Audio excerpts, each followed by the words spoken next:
Hi friends, நம்ம மிளகாய் தனியாக அரைக்கிறதுக்கு என்னென்ன தேவை, எப்படி அரைக்கலாம்னு சொல்லிட்டு பார்க்கலாம். கடுகு 50,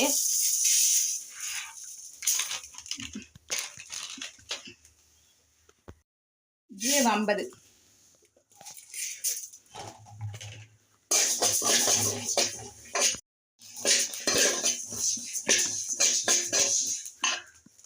இப்போ நல்லா பொரிஞ்சிருச்சு.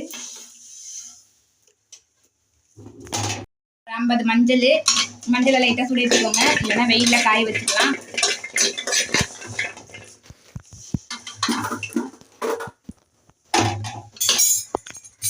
இப்போ மிளகு 50 மிளகு, இது 50 பாக்கெட்டு.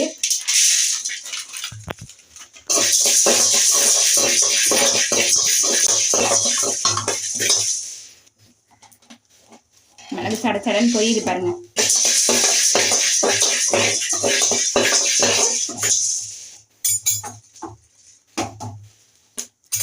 ஒரு 100 கிராம்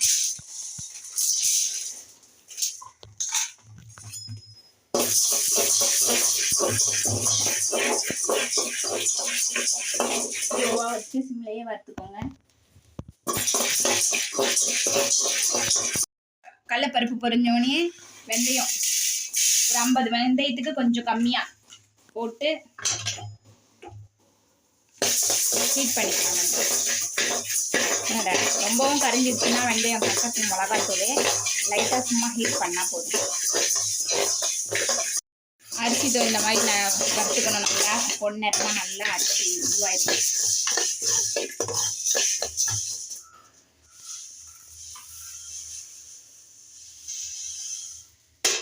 இப்போ சோம்பு ஒரு 50 கிராம்,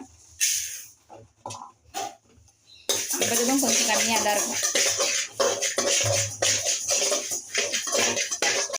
இதெல்லாம் வறுத்து தனித்தனியாக எடுத்தாச்சு, ஆற வச்சுக்கலாம். இப்போ மிளகா 1 கிலோ மிளகா காய வச்சு வச்சுருக்கிறேன் வெயிலில்.